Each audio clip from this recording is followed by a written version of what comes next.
నక్షత్రాంతరాళాలలోనూ search లైట్లా మిలమిల్లాడటానికి కానీ అత్యంత విస్తారమైన మానవ కల్పనాశక్తికి సామర్థ్యం ఉంది. కానీ కారణలోక జీవులకు అంతకన్నా గొప్ప స్వేచ్ఛ ఉంది. భౌతిక అవరోధం కానీ, సూక్ష్మ అవరోధం కానీ, కర్మబద్ధత కానీ లేకుండా వాళ్ళు తమ భావాల్ని తక్షణమే మూర్త రూపంలో అనాయాసంగా ప్రత్యక్షీకరించుకుంటారు. భౌతిక విశ్వం మౌలికంగా ఎలక్ట్రాన్లతో ఏర్పడ్డది కాదని, అలాగే సూక్ష్మ విశ్వం మౌలికంగా లైఫ్ట్రాన్లతో ఏర్పడ్డది కాదని, నిజానికి ఆ రెండు సృష్టిని సృష్టికర్త నుంచి విడదీయడానికి మధ్యలో కలగజేసుకుంటున్నట్టు అనిపించే సాపేక్షతా నియమమనే మాయచేత ఖండితమై విభాజితమైన భగవద్భావన తాలూకు సూక్ష్మతమ కణాలతో ఏర్పడ్డదని గ్రహిస్తారు. కారణలోకంలో ఆత్మలు ఒకదాన్నొకటి ఆనందమయ పరమాత్మ తాలూకు వైయక్తీకృత బిందువులుగా గుర్తుపడతాయి. వాటి చుట్టూ ఉండే వస్తువులన్నీ భావవస్తువులే. కారణ శరీరులు కేవలం భావాలైన తమ దేహాలకు, ఆలోచనలకు ఉండే తేడా గమనిస్తారు. మానవుడొకడు కళ్ళు మూసుకుని మిరిమిట్లు గొలిపే తెల్లటి వెలుగును కానీ, మందమైన నీలివన్నె మసక వెలుతురును కానీ చూడగలిగినట్టే కారణ శరీరులు కేవలం ఆలోచనలనే చూడగలరు, వినగలరు, వాసన చూడగలరు, రుచి చూడగలరు, తాకగలరు.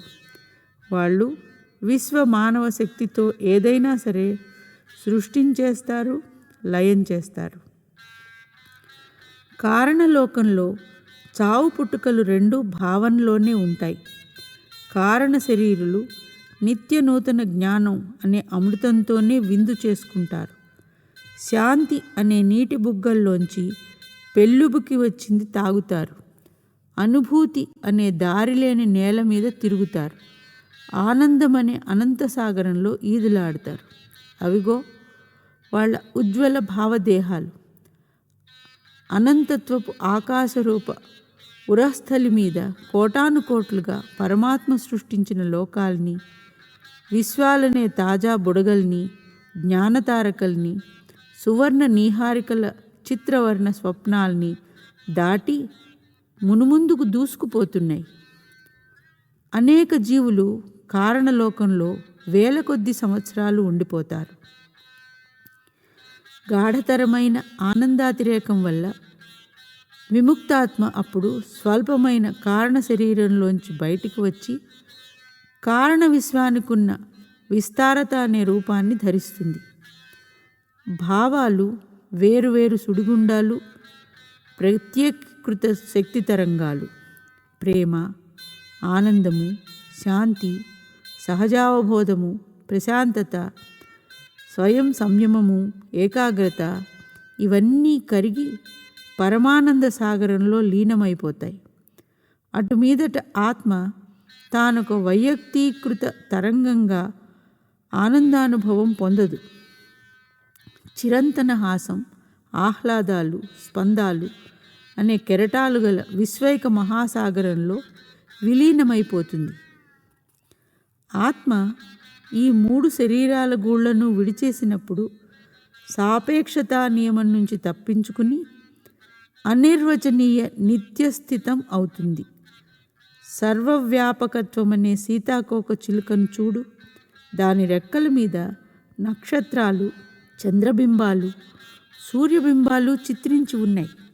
పరమాత్మగా విస్తరించిన ఆత్మ వెలుగు లేని వెలుగు, చీకటి లేని చీకటి, ఆలోచన లేని ఆలోచన ఉండే ప్రాంతంలోనే విశ్వసృష్టి అనే దైవ స్వప్నంలో కలిగిన ఆనందాతిశయంతో మత్తెక్కి ఉంటుంది. విముక్తాత్మ అంటూ విస్మయంతో పలికాను. చివరికి శారీరక భ్రాంతులనే మూడు ఘటాలలోంచి బయటపడ్డ ఆత్మ తన వ్యక్తిత్వాన్ని కోల్పోకుండానే అనంతంలో ఏకమవుతుంది. క్రీస్తు యేసుగా పుట్టడానికి పూర్వమే ఈ చరమ స్వేచ్ఛ సాధించాడు. ఆయన భూలోక జీవితంలో మరణము, పునరుత్థానము అనే 3 నాళ్ల అనుభవంతో సూచితమైన పూర్వదశలు మూడింటిలోనూ ఆయన పరమాత్మను చేరుకోవడానికి కావలసిన సంపూర్ణ శక్తిని సాధించాడు అన్నారు గురుదేవులు. అభివృద్ధి చెందని మనిషి ఈ 3 శరీరాల్లోంచి బయటపడడానికి భూలోకంలోనూ సూక్ష్మలోకంలోనూ లెక్కలేనన్ని జన్మలు ఎత్తవలసి ఉంటుంది. ఈ చరమ స్వేచ్ఛ సాధించిన గురువు ఇతర మానవుల్ని దేవుడి దగ్గరికి తిరిగి తీసుకురావడానికి భూలోకానికి ప్రవక్తగా తిరిగి వెళ్ళాలని నిశ్చయించుకోవచ్చు. లేకపోతే నాలాగా సూక్ష్మ విశ్వంలో ఉందామని అనుకోవచ్చు. అక్కడ రక్షకుడు అక్కడి వాళ్ళ కర్మభారాన్ని కొంత తాను మోస్తూ వాళ్ళు సూక్ష్మ విశ్వంలో మళ్ళీ పుట్టవలసిన అవసరం లేకుండా చేసి వాళ్ళు కారణలోక మండలాలకు శాశ్వతంగా వెళ్ళేటందుకు సహాయపడతాడు. లేదా విముక్తాత్ముడు కారణలోకంలోకి ప్రవేశించి అక్కడి వాళ్ళు కారణ శరీరంలో తమ జీవిత కాలాన్ని తగ్గించుకుని కైవల్య ప్రాప్తి పొందడానికి తోడ్పడతాడు. పునరుద్ధానం చెందిన మహాత్మా ఆత్మలు ఈ 3 లోకాలకు తిరిగి రావాలన్న నిర్బంధం కలిగించే కర్మను గురించి ఇంకా తెలుసుకోవాలని ఉందండి అన్నాను. సర్వజ్ఞులైన నా గురుదేవులు చెప్పేది ఎప్పటికీ అలా వింటూనే ఉండగలను అనిపించింది. ఆయన భూమి మీద గడిపిన జీవితంలో ఏ సమయంలోనూ నేను ఇంత జ్ఞానాన్ని వంటబట్టించుకోలేకపోయాను. ఇప్పుడు మొట్టమొదటిసారిగా చావు బతుకుల చదరంగం బల్ల మీదుండే నిగూఢమైన అంతరాల్ని గురించి సుస్పష్టము సునిశితము అయిన జ్ఞానం పొందుతున్నాను. మానవుడు సూక్ష్మలోకాల్లో శాశ్వతంగా ఉండడం సంభవించేలోగా అతడు తన భౌతిక కర్మను లేదా కోరికల్ని పూర్తిగా అనుభవించాలి అంటూ వివరించారు గురుదేవులు ఆహ్లాదకరమైన కంఠస్వరంతో. సూక్ష్మలోకాల్లో 2 రకాల జీవులు ఉంటారు. భూలోక కర్మను ఇంకా క్షయం చేసుకోవలసిన వాళ్లను, ఆ కారణంగా తమ కర్మ సంబంధమైన రుణాన్ని తీర్చుకోవడానికి స్థూలమైన ఒక భౌతిక దేహంలో ఉండవలసిన వాళ్లను భౌతిక మరణానంతరం సూక్ష్మలోకానికి వచ్చే శాశ్వత వాసులుగా కాకుండా తాత్కాలికంగా వచ్చే సందర్శకులుగా మాత్రమే పరిగణించాలి. భూలోకంలో కర్మఫలానుభోగం పూర్తి కాని జీవులకు సూక్ష్మలోక మరణం సంభవించిన తర్వాత విశ్వభావాల ఉన్నత కారణమండలంలోకి వెళ్ళడానికి అనుమతి లభించదు. 16 స్థూలతత్వాలున్న తమ భౌతిక దేహాన్ని, 19 సూక్ష్మతత్వాలున్న సూక్ష్మదేహాన్ని వరుసగా స్పృహలో ఉంచుకుని భౌతిక లోకానికి సూక్ష్మలోకానికి అటూ ఇటూ రాకపోకలు సాగిస్తూ ఉండాలి. అయితే భౌతిక శరీరం నశించిన తర్వాత ప్రతిసారి భూమి నుంచి వచ్చిన అభివృద్ధి చెందని జీవి చాలా మట్టుకు మరణస్వప్నం అనే గాఢ సుషుప్తిలో ఉండిపోతాడు. అందమైన సూక్ష్మలోకం అతని స్పృహలో ఉండదు. అటువంటి వాడు సూక్ష్మలోక విశ్రాంతి తీసుకున్న తర్వాత అనుక్రమ శిక్షణ కోసం భౌతిక లోకానికి తిరిగి వెళ్తాడు. పదే పదే సాగే రాకపోకల వల్ల అతడు క్రమంగా సులువుగా అర్థం కాని సూక్ష్మ నిర్మాణం గల లోకాలకు అలవాటు పడిపోతాడు. అది అలా ఉండగా సూక్ష్మ విశ్వంలో మామూలుగా ఉంటున్న వాళ్ళు లేదా చిరకాలంగా స్థిర నివాసులుగా ఉంటూ వచ్చిన వాళ్ళు భౌతిక వాంఛలన్నింటి నుంచి విముక్తులై భూలోకపు స్థూల స్పందనలకు మళ్ళీ లోను కావలసిన అవసరం లేనివాళ్ళు. అటువంటి జీవులకు సూక్ష్మ కారణ కర్మలు మట్టుకే అనుభవించవలసి ఉంటుంది. సూక్ష్మలోకంలో మరణించిన తర్వాత ఈ జీవులు అత్యంత సూక్ష్మతరము సుందరతరము అయిన కారణలోకానికి వెళ్తారు.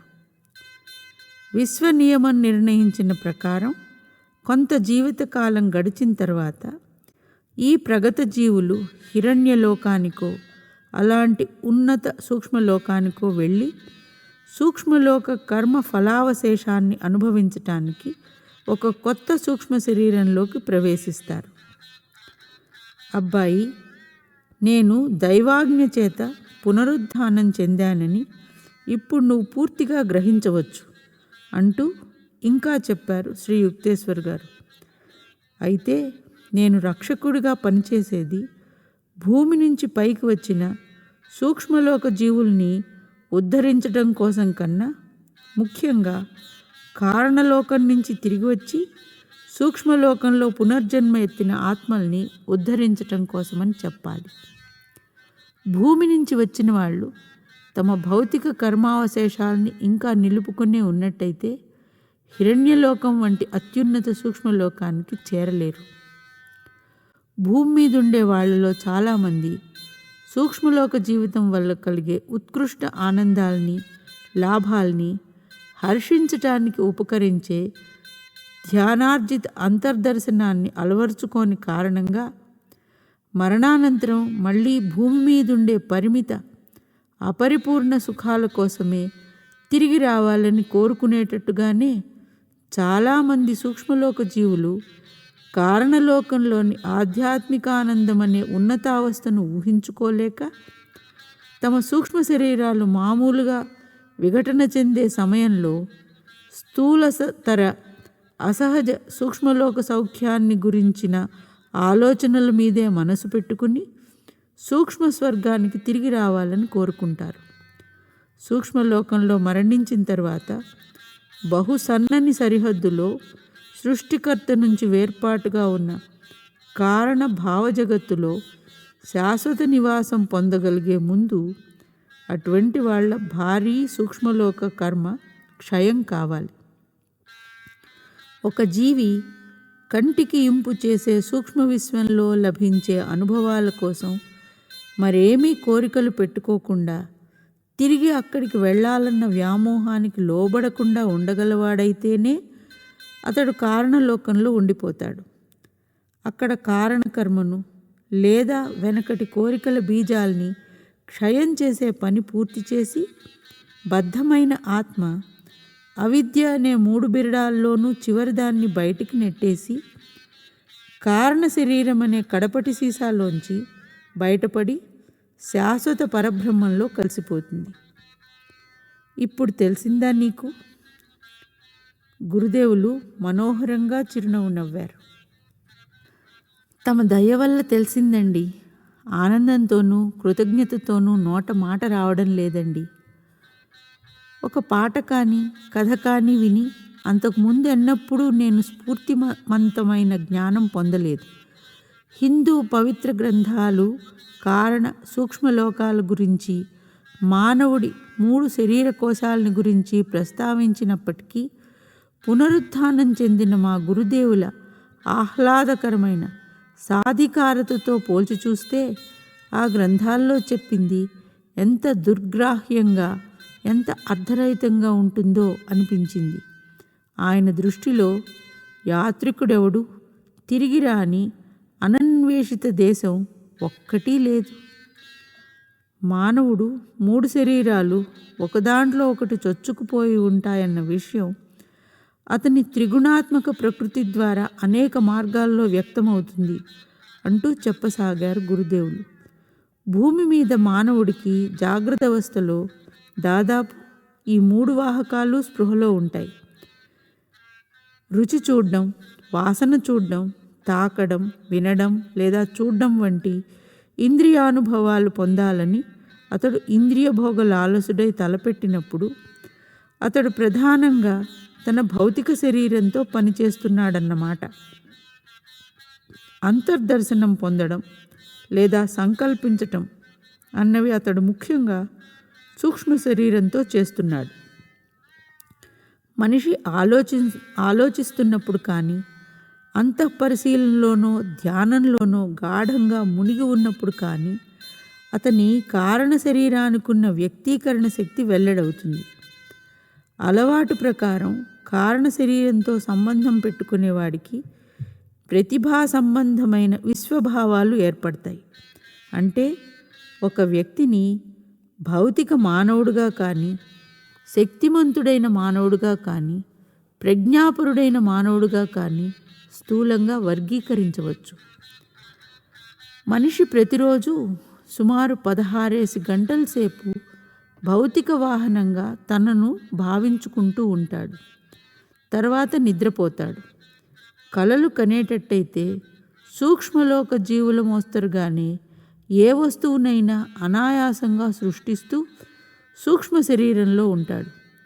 మానవుడి నిద్ర కలలు లేకుండా చాలా గంటల సేపు గాఢంగా సాగినట్లయితే అతడు తన చేతనను లేదా అహంకారతత్వాన్ని కారణ శరీరానికి బదిలీ చేయగలుగుతాడు. అటువంటి నిద్ర పునర్నవీకరంగా ఉంటుంది. కలలు కనేవాడు తన సూక్ష్మ శరీరంతో సంబంధం పెట్టుకుంటున్నాడు తప్ప కారణ శరీరంతో కాదు. అతని నిద్ర పూర్తిగా పునర్నవీకరం కాదు. శ్రీ యుక్తేశ్వర్ గారు అద్భుతమైన ఈ వ్యాఖ్యానం చేస్తూ ఉంటే నేను ప్రేమభావంతో గమనిస్తూ ఉన్నాను. గురుదేవా, మీ శరీరం అచ్చుమచ్చు నేను చివరిసారి పూరి ఆశ్రమంలో చూసి వలవలా ఏడ్చినప్పటి శరీరంలాగే ఉందండి అన్నాను. అవును, నా కొత్త శరీరం పాతదానికి పరిపూర్ణమైన నకలు. ఈ రూపాన్ని నేను సంకల్పానుసారంగా ఎప్పుడైనా సరే ప్రత్యక్షం చేయడం, అదృశ్యం చేయడం చేస్తుంటాను. భూమి మీద చేసిన దానికంటే కూడా తరచుగా చేస్తూ ఉంటాను. శీఘ్రంగా అదృశ్యం చేయడం వల్ల నేనిప్పుడు కాంతి రథం మీద ఒక గ్రహం నుంచి మరో గ్రహానికి, నిజానికి సూక్ష్మలోకం నుంచి కారణలోకానికి లేదా భూలోకానికి క్షణంలో ప్రయాణం చేస్తుంటాను అంటూ మా గురుదేవులు చిరునవ్వు నవ్వారు. ఈ రోజుల్లో నువ్వు చాలా వేగంగానే సంచారం చేస్తూ ఉన్నప్పటికీ నిన్ను బొంబాయిలో పట్టుకోవటం నాకేమీ కష్టం కాలేదు. గురుదేవా, మీరు పోయినందుకు నేనెంత విలపించానో. బాగుందోయ్, నేను పోవడమేమిటి? ఏ రకంగా? ఇందులో కాస్త తిరకాసు లేదు? శ్రీ యుక్తేశ్వర్ గారి కళ్ళు ప్రేమతోనూ వినోదంతోనూ మిలమిల్లాడుతున్నాయి. నువ్వు భూమి మీద కలగన్నావంతే. ఆ భూమి మీద నువ్వు నా స్వప్న శరీరాన్ని చూసావు అంటూ ఇంకా చెప్పారాయన. తర్వాత నువ్వు ఆ స్వప్నబింబాన్ని సమాధి చేశావు. ఇప్పుడు నువ్వు చూస్తున్న శరీరం ఉందే, ఇప్పటికీ నువ్వు ఇంకా గట్టిగానే చుట్టేసుకుని ఉన్నది. మాంసమయమైన ఈ నా సూక్ష్మతర శరీరం భగవంతుడు మరో సూక్ష్మతర స్వప్నలోకంలో పునరుద్ధానం చెందింది. ఎప్పటికో ఒకనాటికి ఈ సూక్ష్మతర స్వప్న శరీరము, సూక్ష్మతర స్వప్నలోకము కూడా గతిస్తాయి. అవి కూడా ఎప్పటికీ ఉండిపోయేవి కావు. కలల బుడగలన్నీ చివరికి చరమ జాగరణ స్పర్శతో పగిలిపోక తప్పదు. అబ్బాయి యోగానంద, కలల్ని వాస్తవాన్ని విడమరిచి చూడు. వేదాంతపరమైన ఈ పునరుద్ధాన భావన నన్ను ఆశ్చర్యంలో ముంచెత్తింది. పూరిలో గురుదేవుల నిర్జీవకాయాన్ని చూసి ఈయన కోసం విచారించినందుకు నేను సిగ్గుపడ్డాను. మా గురుదేవులు తమ జీవితాన్ని, భూమి మీద పొందిన మరణాన్ని, ఇప్పటి పునరుద్ధానాన్ని విశ్వస్వప్నంలో దైవ భావాల సాపేక్షతలకు మించి మరేమీ కావని గ్రహిస్తూ ఎప్పుడూ సంపూర్ణంగా దైవ జాగృతిలోనే ఉన్నవారని నేను ఇప్పటికి తెలుసుకున్నాను. యోగానంద, నా జీవితాన్ని, మరణాన్ని, పునరుద్ధానాన్ని గురించిన సత్యాలు ఇప్పుడు నీకు చెప్పాను.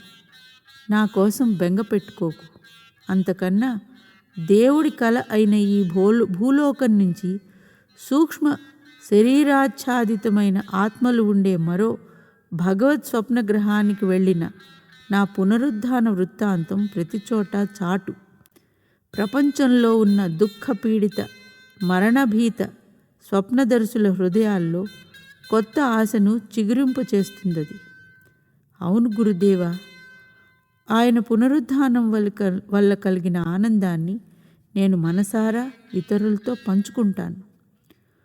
భూమి మీద నా ప్రమాణాలు అసౌకర్యం కలిగించేటంత ఉన్నతమైనవి, చాలామంది స్వభావానికి సరిపడనివిను. నిన్ను నేను తిట్టవలసిన దానికంటే ఎక్కువసార్లే తిట్టాను. నువ్వు పరీక్షలో నెగ్గావు. నీ ప్రేమ నా మందలింపుల మబ్బుల్లోంచి దూసుకు వచ్చి ప్రకాశిస్తోంది అంటూ ఆయన దయతో ఇంకా ఇలా అన్నారు. నేనివాళ నీకు ఇంకో సంగతి కూడా చెప్పాలని వచ్చాను. ఇక ముందెన్నడూ నేను మందలిస్తూ తీవ్రంగా నీ వైపు చూడను, నిన్నింక తిట్టను. నా మహాగురువుల మందలింపులు ఎంతగా పోగొట్టుకున్నానో నేను. ఆయన తిట్టిన ప్రతి తిట్టు నాకొక దీవెనగా ఉండేది. ప్రియాతి ప్రియమైన గురుదేవా, 1,00,000 సార్లు తిట్టండి, ఇప్పుడు చివాట్లు పెట్టండి. ఇంక తిట్టను అన్నారాయన. ఆయన దివ్య స్వరంలో గుప్తంగా నవ్వు ఉన్నప్పటికీ ఆ స్వరం గంభీరంగా ఉంది. మన రూపాలు రెండూ భగవంతుడి మాయాస్వప్నంలో వేరువేరుగా కనిపించినంత కాలం నువ్వు నేను కలిసి చిరునవ్వు నవ్వుకుంటాం. చివరికి మనం ఒకరమై విశ్వప్రియతముడిలో లీనమవుతాం. మన చిరునవ్వులు ఆయన చిరునవ్వులవుతాయి. మన సమైక్య ఆనంద గీతం అనంతమంతటా స్పందిస్తూ దైవానుసంధానం పొందిన ఆత్మలకు ప్రసారమవుతూ ఉంటుంది. శ్రీ యుక్తేశ్వర్ గారు కొన్ని ఇతర విషయాలు కూడా వివరించారు, కానీ వాటిని నేను ఇక్కడ వెల్లడించలేకపోతున్నాను. బొంబాయి హోటల్ గదిలో ఆయన నాతో గడిపిన 2 గంటల్లోనూ నేనడిగిన ప్రతి ప్రశ్నకు జవాబు ఇచ్చారు. 1936 జూన్లో ఆనాడు ఆయన ప్రపంచ భవిష్యత్తు గురించి పలికిన జోస్యాలు కొన్ని ఈపాటికే ఫలించాయి. బాబు, ఇప్పుడింక నిన్ను విడిచి వెళ్ళిపోవాలి మరి. ఈ మాటలు వినడంతోటే నేను చుట్టి ఉంచిన చేతుల్లో గురుదేవులు కరిగిపోతున్నట్టు అనిపించింది.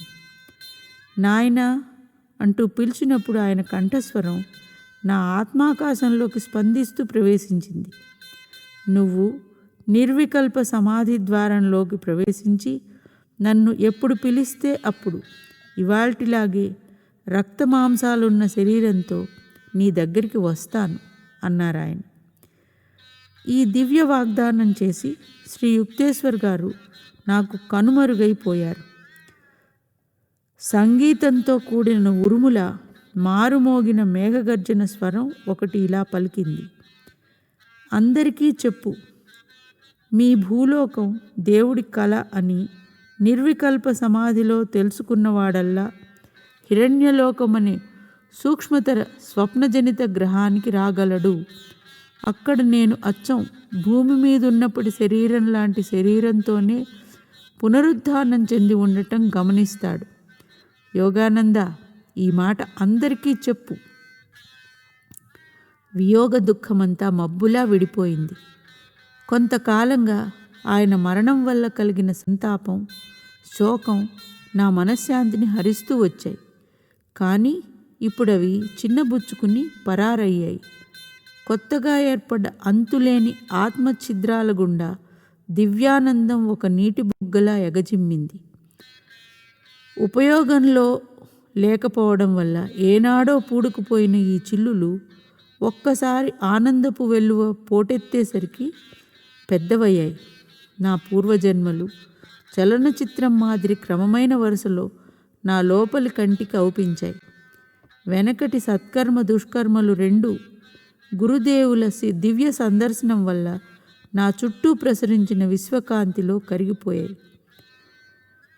నా ఆత్మకథలోని ఈ అధ్యాయంలో మా గురుదేవుల ఆదేశాన్ని అనుసరించి శుభవార్త చాటాను. అయితే అది జిజ్ఞాసారహితుల్ని మరోసారి చిరాకు పెడుతుంది. నేల మీద పోర్లాడడం బాగా ఎరుగును మనిషి. నిస్పృహ కలక్కపోవడం అతనికి అరుదు. అయినా ఇవి వికృతులు, మానవుడి సత్యస్వరూపంలో భాగాలు కావు. అతడు సంకల్పించిన రోజున స్వాతంత్ర పథంలో అడుగు పెడతాడు. చాలా కాలంగా అతడు అజేయమైన ఆత్మను లెక్క చేయకుండా మట్టివి నువ్వు అంటూ చెప్పే ఘోరమైన నిరాశావాదాన్ని చెవిన పెడుతూ వచ్చాడు. పునరుద్ధానం చెందిన మా గురుదేవుల్ని దర్శించే భాగ్యం కలిగిన వాణ్ణి నేనొక్కడనే కాను. శ్రీ యుక్తేశ్వర్ గారి శిష్యకోటిలో ఒక ముసలావిడ ఉండేది. ఆవిడ్ని అందరూ మా అని పిలిచేవారు ఆప్యాయంగా. ఆవిడ ఇల్లు పూరి ఆశ్రమానికి దగ్గరలోనే ఉండేది. గురుదేవులు పొద్దుటిపూట షికారుకు వెళ్ళేటప్పుడు తరచుగా ఆవిడ ఇంటి దగ్గర కాసేపు ఆగి కబుర్లు చెప్పి వెళ్తూ ఉండేవారు. 1936 మార్చి 16 తేదీ సాయంత్రం మా ఆశ్రమానికి వచ్చి గురువుగారిని ఓసారి కలుసుకోవడానికి వచ్చాను అన్నది. అదేమిటి, గురుదేవులు వారం రోజుల కిందటే పోయారు కదమ్మా అన్నాడు పూరి ఆశ్రమం నిర్వహణ బాధ్యత తీసుకున్న స్వామి సేవానంద ఆవిడ వైపు విచారంగా చూస్తూ. అసంభవం అంటూ చిరునవ్వు నవ్వుతూ ఆక్షేపణ తెలిపింది ఆవిడ. కాదమ్మా అంటూ గురుదేవుల్ని సమాధి చేయడానికి సంబంధించిన వివరాలన్నీ చెప్పాడు సేవానంద. రండి, ఆయన సమాధికి ఎదురుగా ఉన్న తోటకు తీసుకువెడతా మిమ్మల్ని. మా తల తిప్పింది. ఆయనకి సమాధి ఏమిటి? ఈవేళ పొద్దున్న 10ంటికి ఆయన మామూలుగా షికారుకు వెళ్తూ మా ఇంటి మీదుగా వెళ్ళారు. పట్టపగలు 6 బయట నేను ఆయనతో చాలా నిమిషాల సేపు మాట్లాడాను. ఈవేళ సాయంత్రం ఆశ్రమానికి రా అన్నారు ఆయన. వచ్చాను. పండబారిన ఈ ముసలి తల మీద ఆయన దీవెనలు కురిశాయి. ఈవేళ పొద్దున ఆయన మా ఇంటికి వచ్చింది ఎలాంటి దివ్యదేహంతోనో నేను తెలుసుకోవాలని అనుకున్నారు అమర గురుదేవులు. సేవానంద ఆశ్చర్యపోయి ఆవిడ ముందు మోకరిల్లాడు. మా, నా గుండెలోంచి ఎంత దుఃఖభారం తీసేశావు తల్లి.